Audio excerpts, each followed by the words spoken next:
Hi! இன்னைக்கு என்னோட favourite paneer butter masala.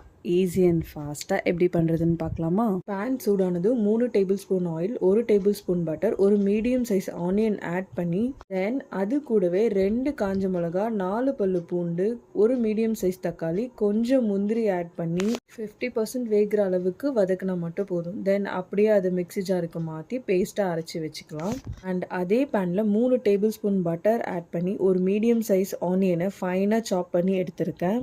அது கூடவே 1 டீஸ்பூன் மிளகாய்த்தூள், 1 டீஸ்பூன் தனியாத்தூள், 1 டீஸ்பூன் கரம் மசாலா, 1/2 டீஸ்பூன் மஞ்சத்தூள் எல்லாம் சேர்த்து நல்லா வதக்கிட்டு, தென் அரைச்சி வச்ச மசாலாவையும் ஆட் பண்ணி 1/2 கப் தண்ணி சேர்த்து க்யூப்ஸாக கட் பண்ணி வச்ச பன்னீரையும் ஆட் பண்ணி நல்லா மிக்ஸ் பண்ணி விட்டு 10 மினிட்ஸ் மூடி போட்டு எடுத்தா பன்னீர் நல்லா வெந்து வந்துடும். அது கூடவே கொஞ்சம் ஃப்ரெஷ் க்ரீம் ஆட் பண்ணி மிக்ஸ் பண்ணி விட்டு கொஞ்சம் கஸ்தூரி மெட்டி தூவி இறக்குனா சூப்பரான paneer butter masala ready. For more videos மறக்காமல் சப்ஸ்கிரைப் பண்ணிக்கோங்க. பாய்.